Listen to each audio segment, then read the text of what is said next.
Things haven't exactly been smooth sailing over the past couple of seasons for the Philadelphia Eagles, but one thing they can be pleased about is that they have one of the most dangerous dual threat quarterbacks in the NFL. As Nick Sirianni said following the team's win over the New Orleans Saints, Jalen Hurts is a freaking winner. Jalen Hurts is a winner.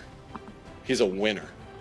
He wins. Hurts arrived in Philly as an absolute bargain at the 53rd overall pick and promptly took them to the Super Bowl just 3 years later. This 2020 class has widely been considered one of the best of all time, and Hurts stands clear as the #1 guy so far. His second round value makes him one of the best bargains of the century. So let's remind ourselves of all of the offensive playmakers taken before him.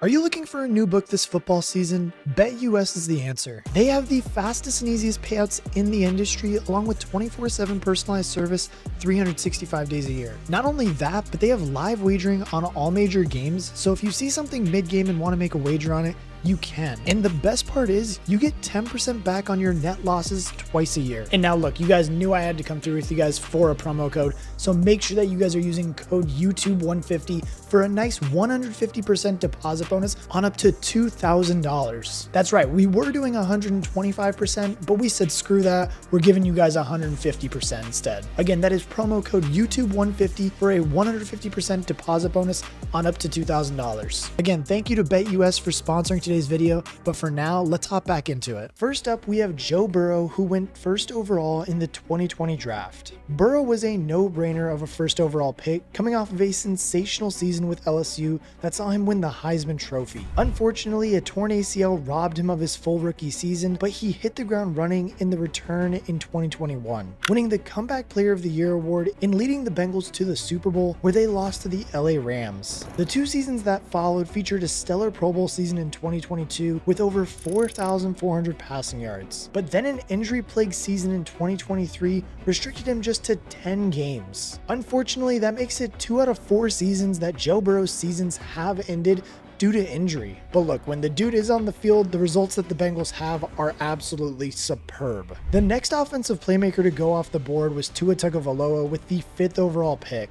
Unfortunately, as we all know, Tua's career has been kind of held back due to all the concussions that he has been receiving, and hopefully is going to make a very good decision for his family and himself when he does finally make that decision after the concussion that he has taken this season. But like I said, with that recent concussion, honestly, his career is up in the air right now. Leaving the concussions to the side though, Tua has seen steady progression throughout his career, increasing from 1,800 yards as a rookie to 2,653 yards as a sophomore, 3,548 yards in 2022, before leading the league with 4,624 passing yards in 2023. These improvements have partly been because of the arrival of Mike McDaniel as offensive coordinator and head coach, and Tyreek Hill at wide receiver. But Tua has played his part by being a quick, decisive, and accurate quarterback. He has just earned a huge contract extension, and we are all hoping he can return to the field and enjoy a long and healthy career if he does decide to come back. And just 1 pick later came Justin Herbert, taken 6th overall by the Los Angeles Chargers. Herbert hit the ground running and took the league by storm, winning the Offensive Rookie of the Year award and breaking several NFL records along the way. His 31 passing touchdowns and 396 completions are both the most ever by a rookie quarterback. He then confirmed his status as one of the best in the NFL by increasing his output to 5,014 yards and 38 touchdowns in 2021, earning himself a Pro Bowl nod. However, the Chargers' overall output as a team has kind of just been mediocre at best. And yes, I mean, you can say that is due to injuries, but still, it really just has been very impacted due to that reason. Everyone does believe that Herbert is one of the best, so hopefully we can get a proper chance to see him do it in the playoffs very soon. And now after those 2 quarterbacks, we did have a couple of offensive linemen that went off the board, but our next offensive playmaker comes at pick 12. When the Las Vegas Raiders selected Henry Ruggs. Unfortunately, what appeared to be a promising career for Ruggs was completely wiped out when he stupidly got behind the wheel while drunk and drove at 156 miles per hour, resulting in a car crash that killed another driver. Henry Ruggs III, the former first-round draft pick by the Las Vegas Raiders, will be charged with DUI resulting in death after an early Tuesday morning car crash left one dead. He's currently in prison and probably won't ever be seen on the NFL field ever again. Another wide receiver came off the board at pick 15 with Jerry Jeudy heading to Denver. Jeudy was praised for his route running ability coming out of college and got off to a promising start with 856 yards as a rookie. Unfortunately, he never quite managed to kick on and not helped by injuries in his sophomore season. A career best 972 yards followed in 2022, but he was unable to capitalize on the momentum, leading the team to trade him to the Cleveland Browns in 2024. Cleveland Browns have acquired wide receiver Jerry Jeudy in a trade with the Denver Broncos. So far, Jeudy has collected 197 yards from his first 4 games this season. And look, if he's even going to want to touch anywhere near his career bests, then Deshaun Watson is going to have to change things immediately there. And now after 2 kind of disappointing first-round draft picks for the wide receiver position, we finally have our first stud at the wide receiver position. CeeDee Lamb became a Dallas Cowboy with the 17th overall pick, and he has proven to be very much worthy of the first-round price tag. Unlike the 2 wide receivers taken before him, he was able to capitalize on a solid rookie season, kickstarting a run of 3 consecutive 1,000-yard seasons in 2021, which have earned him 3 Pro Bowl nods, first-team All-Pro, and second-team All-Pro selections. His first-team All-Pro arrived in 2023 thanks to a 1,749-yard effort that was the second most in the NFL. He has just landed a big bucks deal to keep him in Dallas and will remain one of the NFL's top receivers for the years to come. And as the draft boards began to move into the 20s, we actually saw more wide receivers start to get picked. Jalen Reagor arrived at pick 21 before Justin Jefferson was taken 1 pick later at 22. And look, straight up, both of these guys have enjoyed careers going in complete opposite directions, with Reagor being a huge bust by never logging more than 396 yards and Justin Jefferson quickly emerging as one of the league's best receivers and potentially one of the best of all time. Jefferson, who was drafted by the Minnesota Vikings, began his career with a sensational 1,400-yard effort in 2020, which increased to 1,616 yards in 2021 and a league-leading 1,809 yards in 2022. The incredible effort was good enough to win him the NFL Offensive Player of the Year award, and look, straight up, just Jefferson was a beast and still is. He has surpassed 1,000 yards in each of his completed seasons so far,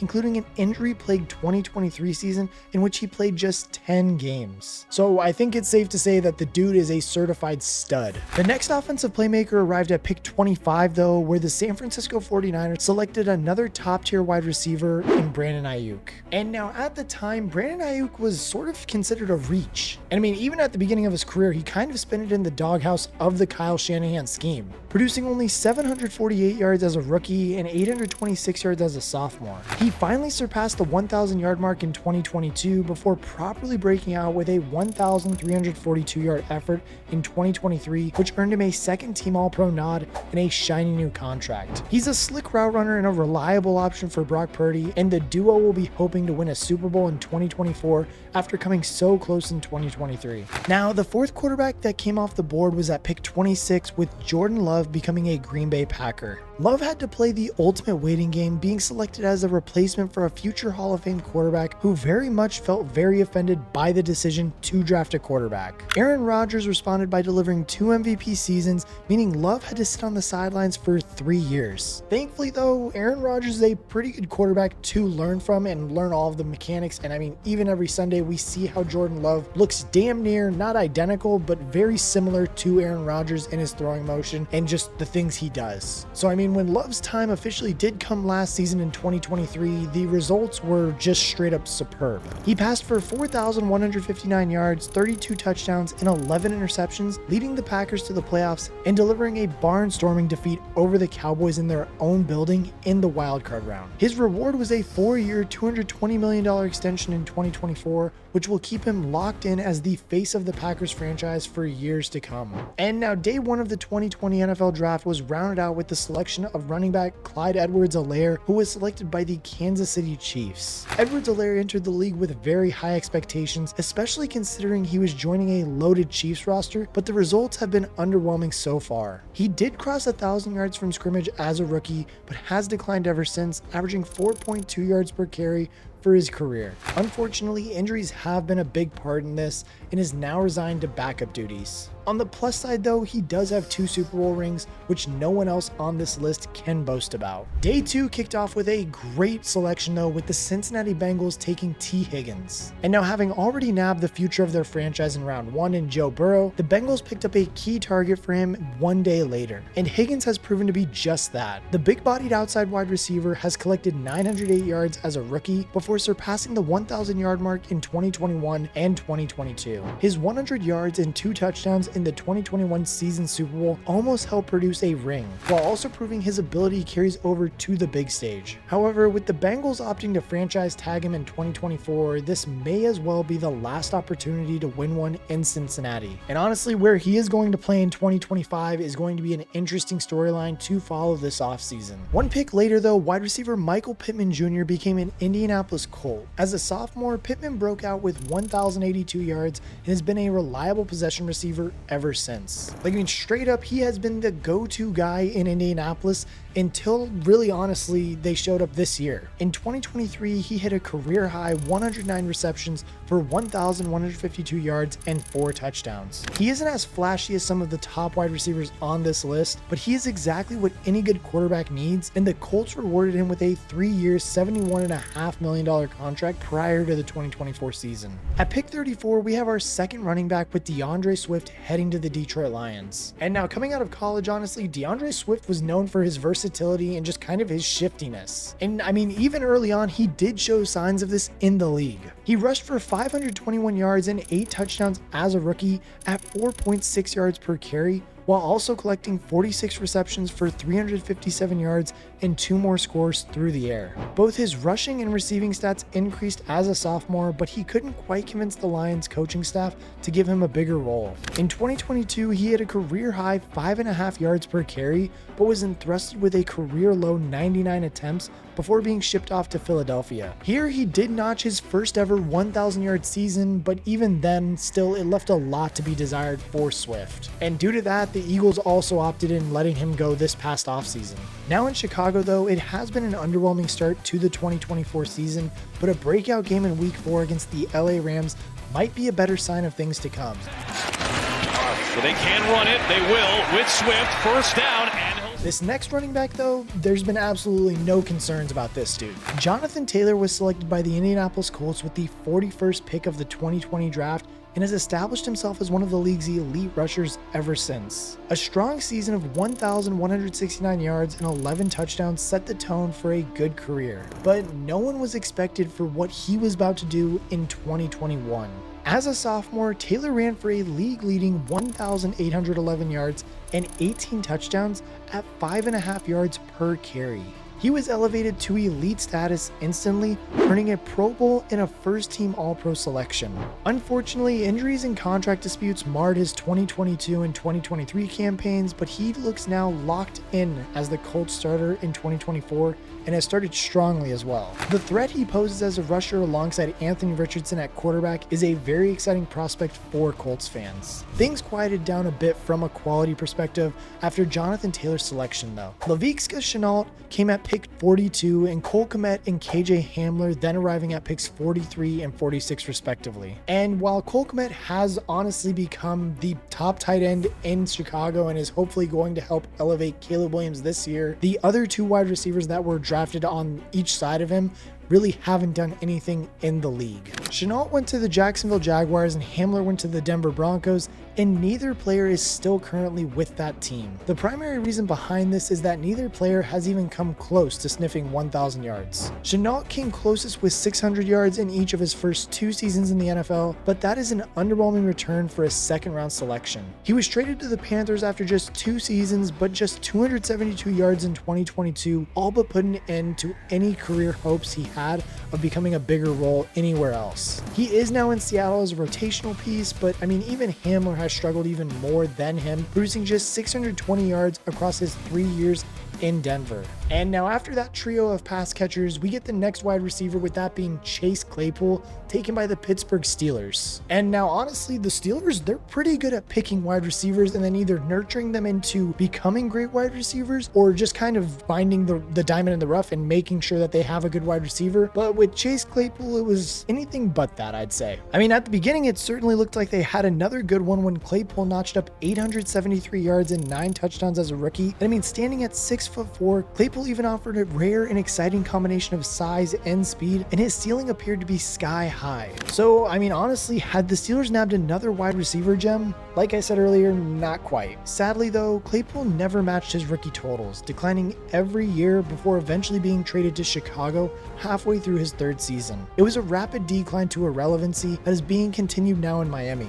The 2nd round pick that Pittsburgh got in return for him was remarkable value, turning it into the selection of cornerback Joey Porter Jr. in 2023. And now our final offensive playmaker to be taken before Jalen Hurts arrived one pick before him in the form of Cam Akers, who would become the LA Rams' newest running back. And I mean, honestly, Akers' career in LA was pretty strange. It had really high highs, but at the same time had really low lows. These began in his sophomore season when he tore his Achilles prior to the season.